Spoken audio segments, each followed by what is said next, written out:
কোনো ফ্যাসিস্ট তার দোসর যাতে আজকের এই মহান সংসদে বক্তব্য দিয়ে সংসদকে কলুষিত করতে না পারে। আমরা ফ্যাসিস্ট মুক্ত, আমরা ফ্যাসিবাদের দোসর মুক্ত জাতীয় সংসদ চাই।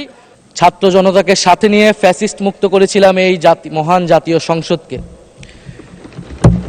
সেই দিন আমাদের ভূমিকা ছিল বৈপ্লবিক। আজকে একটা ভিন্ন প্রেক্ষাপটে গণতান্ত্রিকভাবে নির্বাচিত হয়ে আজকের এই মহান জাতীয় সংসদে কথা বলতে পারছি, সেজন্য মহান আল্লাহ তাআলার কাছে এবং জুলাই গণ অভ্যুত্থানের সকল শহীদদের কাছে কৃতজ্ঞতা প্রকাশ করছি।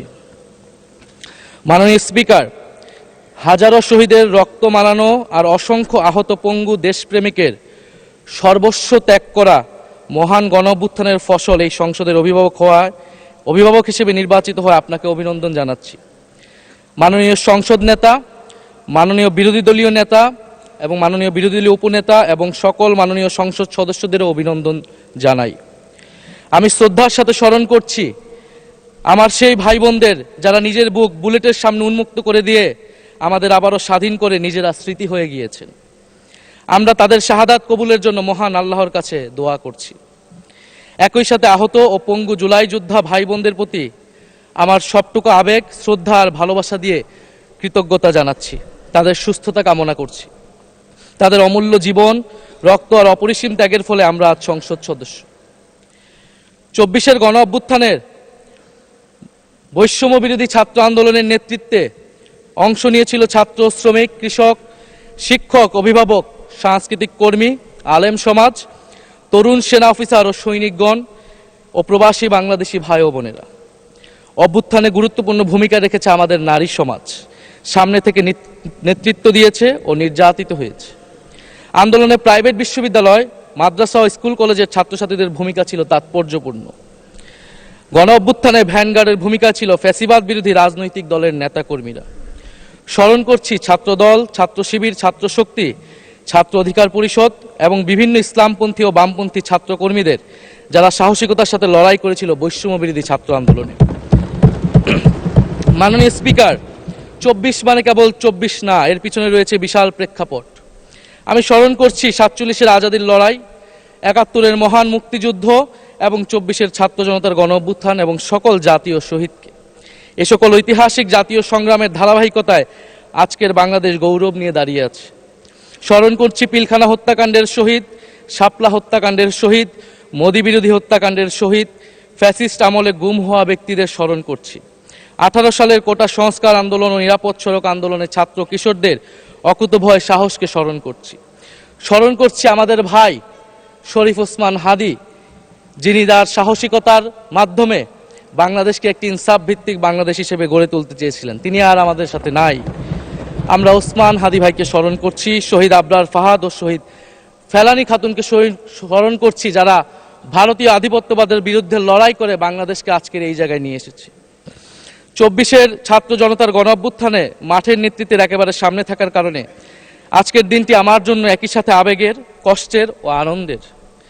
আমাদের সংগ্রামের সাথী শহীদ আবু সাইদ, শহীদ মুগ্ধ, শহীদ ওয়াসিব, 4 বছরের শিশু আহাদ, 6 বছরের শিশু রিয়া গোপ সহ প্রায় 150 শিশু শহীদ। মাননীয় স্পিকার, পুলিশের এপিসি থেকে ফেলে দেওয়া শহীদ ইয়ামিন, সাভারের আশুলিয়ায় ভ্যানের উপরে জীবন্ত অবস্থায় আগুনে পুড়িয়ে মারা কিশোর শহীদ সজল সহ অগণিত মানুষের স্মৃতি আমাকে প্রচণ্ডভাবে নাড়া দিচ্ছে। মাননীয় স্পিকার, আপনি মাননীয় সংসদ নেতা, বিরোধী দলীয় নেতা সহ সংসদের সকল সদস্য এবং আপনার মাধ্যমে দেশবাসীর উদ্দেশ্যে আরো স্মরণ করিয়ে দিতে চাই মাকে উদ্দেশ্য করে লেখা চিঠি 10ম শ্রেণীর ছাত্র শহীদ আনাসের, যিনি বলেছিলেন, একটি প্রতিবন্ধী কিশোর, 7 বছরের বাচ্চা, ল্যাংড়া মানুষ যদি সংগ্রামে নামতে পারে তাহলে আমি কেন বসে থাকবো ঘরে? একদিন তো মরতেই হবে, তাই মৃত্যুর ভয় করে স্বার্থপরের মতো ঘরে বসে না থেকে সংগ্রামে নেমে গুলি খেয়ে বীরের মতো মৃত্যু অধিক শ্রেষ্ঠ। যে অন্যের জন্য নিজের জীবন বিলিয়ে দেয় সেই প্রকৃত মানুষ। আমি যদি বেঁচে না ফিরি তবে কষ্ট পেও না, গর্বিত হয়েও জীবনের প্রতিটি ভুলের জন্য ক্ষমা চাই। আনাস তার মাকে এই চিঠি লিখে রাস্তায় নেমে গিয়েছিলেন, শহীদ হয়েছিলেন। মাননীয় স্পিকার, যাদের আত্মত্যাগের কারণে আজকে আমরা এখানে বসে কথা বলতে পারছি। মাননীয় স্পিকার, জুলাই গণ অভ্যুত্থানের সাথে জড়িয়ে আছে দেশনেত্রী বেগম খালেদা জিয়ার সংগ্রাম ও তার আত্মত্যাগ। ওনার সংগ্রাম অনুপ্রাণিত করেছিল বাংলাদেশের তরুণ সমাজকে আত্মত্যাগ করতে, আত্মহুতি দিতে গণ অভ্যুত্থানে। আমরা আজকে তাকে শ্রদ্ধার সাথে স্মরণ করছি। মাননীয় স্পিকার, আমি বিশ্বাস করতে চাই আমরা যারা সংসদে বসতে পেরেছি কেউই এই শহীদের রক্তের সাথে বেইমানি করব না। কারণ জুলাই গণ অভ্যুত্থান মানে শুধু জুলাই গণ অভ্যুত্থান নয়, এটি নতুন বাংলাদেশের আকাঙ্ক্ষা। গণভোটের রায় অনুযায়ী আমরা যেমন সংসদ সদস্য, একইভাবে সংবিধান সংস্কার কমিশনের সদস্য। আমাদের সরকারি দলের বন্ধুরা অবিলম্বে সংবিধান সংস্কার কমিশনের সদস্য হিসেবে শপথ নেবেন বলেই আমরা বিশ্বাস করি। আমরা একই সাথে গণতান্ত্রিক সংস্কারগুলো সাধন করতে চাই। 70% মানুষ গণভোটে তাদের রায় জানিয়ে দিয়েছে মাননীয় স্পিকার। গণতন্ত্রে জনতার রায় সার্বভৌম, তার উপর কোনো আইন বা বিধান চলতে পারে না। মাননীয় স্পিকার, আমরা বিচার চাই, জুলাই গণহত্যার বিচার চাই, শরীফ ওসমান হাদি হত্যার বিচার চাই, গুম খুনের বিচার চাই, বিগত সময়ে হওয়া লুটপাট এবং দুর্নীতির বিচার চাই। জুলাই মানেই নতুন বন্দোবস্ত, গণতান্ত্রিক অন্তর্ভুক্তিমূলক বৈষম্যহীন দেশ। জুলাই মানে আধিপত্যবাদ মুক্ত, ফ্যাসিস্ট মুক্ত দেশ। জুলাই মানে মানবিক মর্যাদা ও দায় দরদের বাংলাদেশ। মাননীয় স্পিকার, আমি শেষ করবো একটি কথা বলেই।